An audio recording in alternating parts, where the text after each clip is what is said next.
Okay, so we're 1 week into 2018, and I would love to say that I nailed it, that I typically every year, before the new year starts, I get really focused on my goals. I get really focused on vision boards and all these things, and I'm all positive and whatever.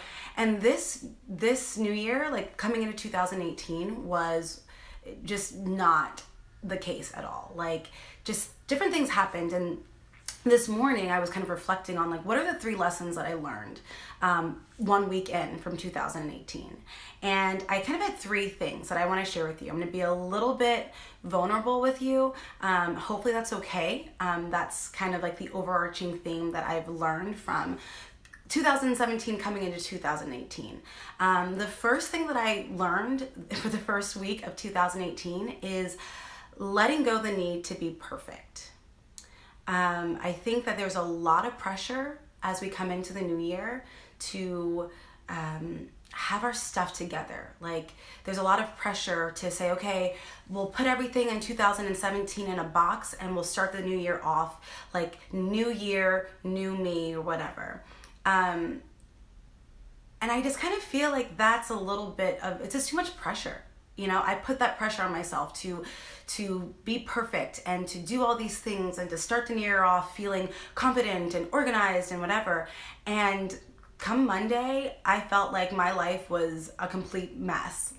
Actually, the whole week has just been disorganized and chaotic and crazy and frustrating, and I was grateful. I'm still grateful for everything that I have and everything that's happening in my life, but I put this pressure on myself, day 1 of 2018 to have everything kind of moving in the right direction, right? Working out and sleeping, waking up at 6 a.m. and all this stuff. And the reality is, I was just exhausted.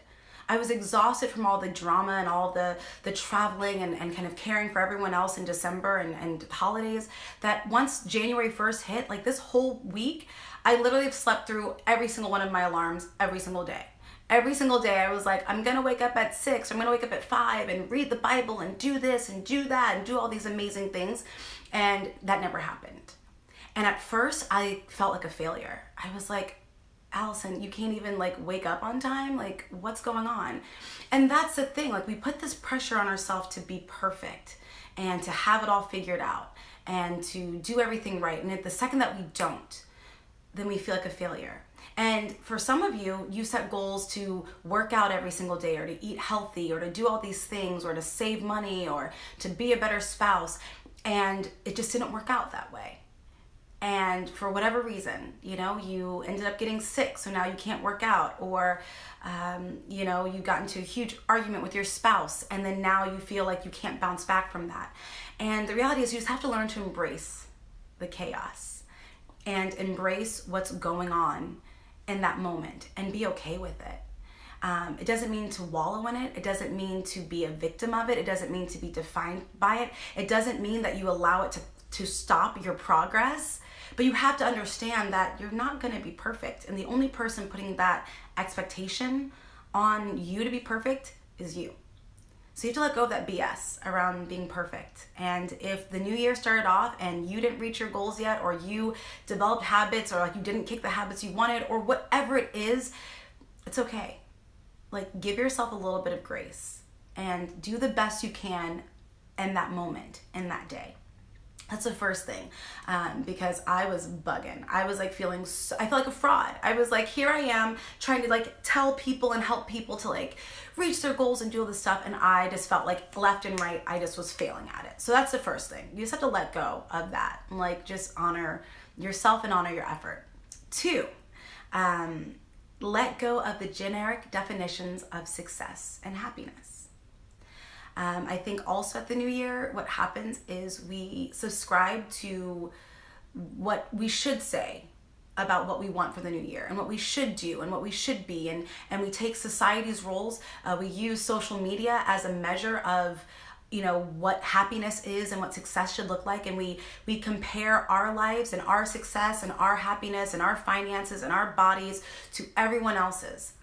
And we create these false generic unserving definitions of happiness and success. And then what we do is we put all of our effort into attaining that. We put all of our effort into attaining being successful based off someone else's terms. We put all of our effort into attaining happiness by someone else's terms. And you know what that does? Is it leaves us feeling empty. I know for me, I had a conversation with my friend Kylie, I think it was yesterday. And I was just talking to her like, I just want to be happy. And she said, well, what does happiness look like to you? And it was weird because I started typing it because we were texting and I was typing it to her. And as I was typing it to her, it just was a bunch of BS. It was like what society wanted me to say. It was like what I had taken from everyone else to be like, this is what happiness should look like.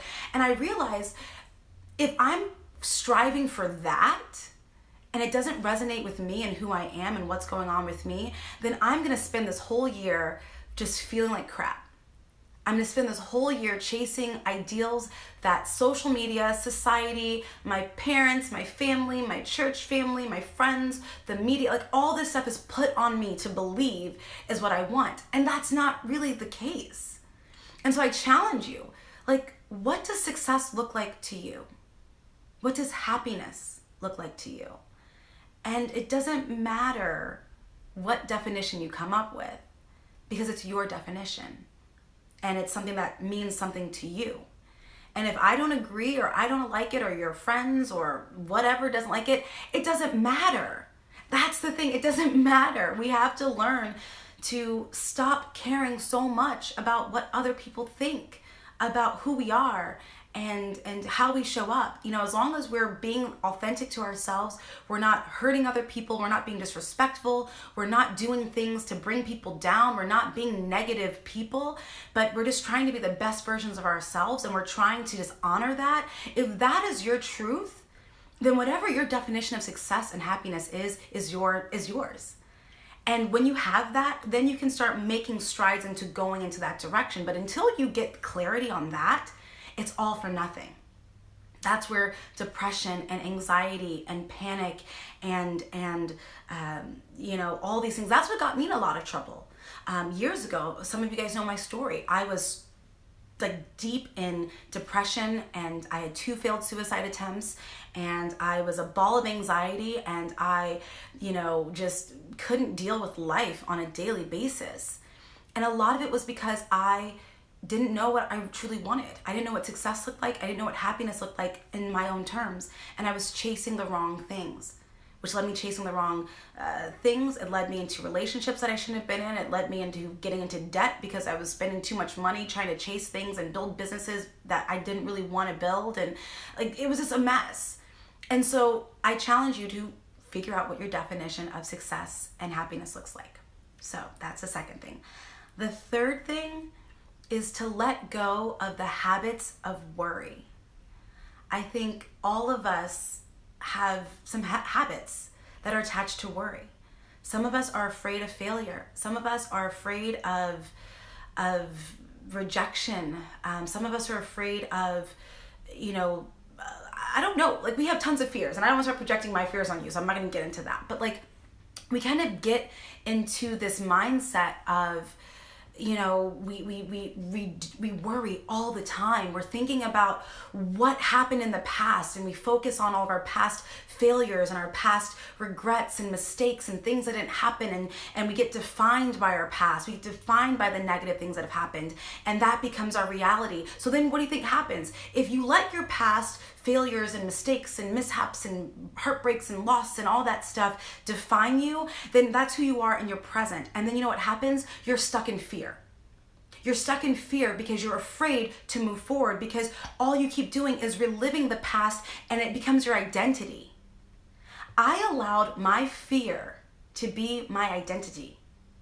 There are certain things in my life that I haven't gone for, that I haven't attained or I haven't taken the step forward to do because I just believe that I'm not a successful this or I can't, I failed in the past before. So there's all these little things going on that we have to break through. And one thing that I'm starting to do now is focus on being present. Just be present. Stop worrying about the past. Stop worrying about the future. Stop worrying about that, because really all we have is right now and this moment. And if I were to sit around and focus on everything that went bad and then worry about everything that's happening, what do you think is happening in the present? I'm missing the whole point of life. I'm missing the whole point of living with intention, of being mindful, of being grateful, of being connected to what's happening in this very moment. And it causes anxiety. It causes all those things. And then we normalize it. We normalize the feelings of worry. We establish habits around that. Every time that we attempt to do something, we go back to our habit of disbelief in our abilities. We go back to the habits of not believing that we can do it. We believe that the universe is against us. We believe that life is always difficult, that if life is one step forward, two steps back. We start to build these habits around negative self-talk. We start to build habits on our fear of rejection, so that way we don't open up to other people. And it just becomes this cycle. And eventually we just get stuck. And you can't see forward. You can't do anything. And that's the thing that I'm challenging you, because I'm challenging myself, is to just be present. Yesterday morning, I woke up with this ball of anxiety and worry. And I was thinking about something that had happened the day before, and I started getting anxious about the day ahead, and I started getting anxious about, an event that's coming up in a few weeks. And you know what I had to do? I literally had to say, Allison,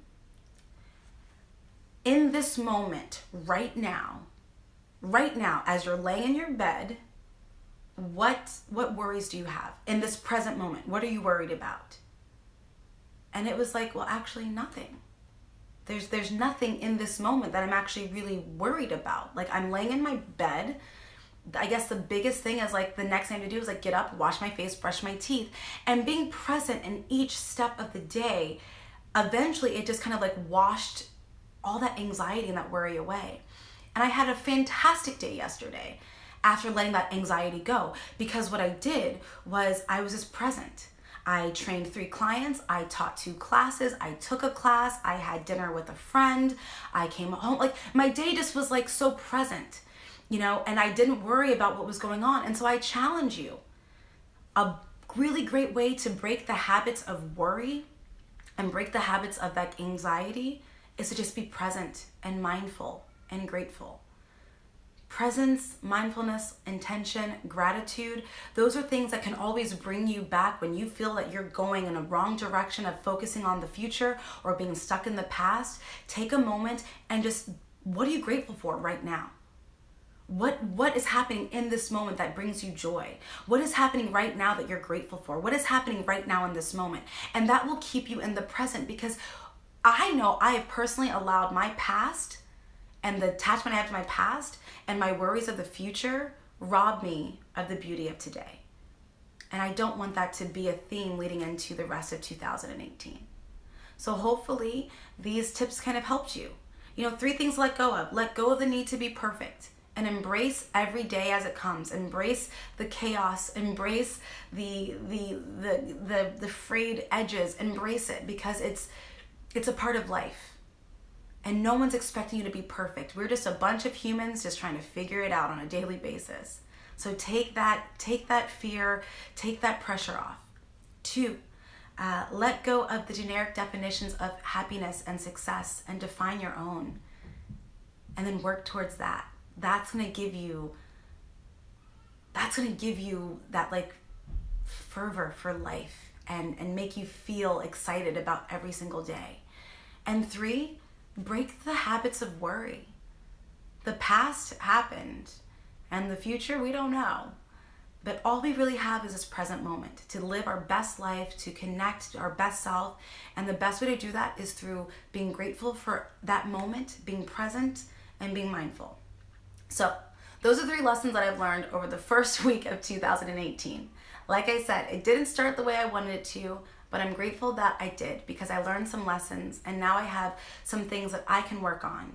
And hopefully, if you experience the same thing that I did, that these 3 tools and tips can help you as well. So thank you guys for watching and being a part of what I've just kind of reflected on from this morning. I appreciate the comments. I'll respond to your comments. Feel free to let me know if you have any questions about anything that I said or that I shared, but hopefully you have a great rest of your week, and hopefully that the next week of 2018 is a great one. Focus on being present, focus on being intentional, focusing on being grateful, and just focusing on honoring your priorities and yourself and loving every step of the way. All right, guys, I'm out of here. I'm about to go eat and just go experience the day. So see you guys later. Bye. I'm out of here.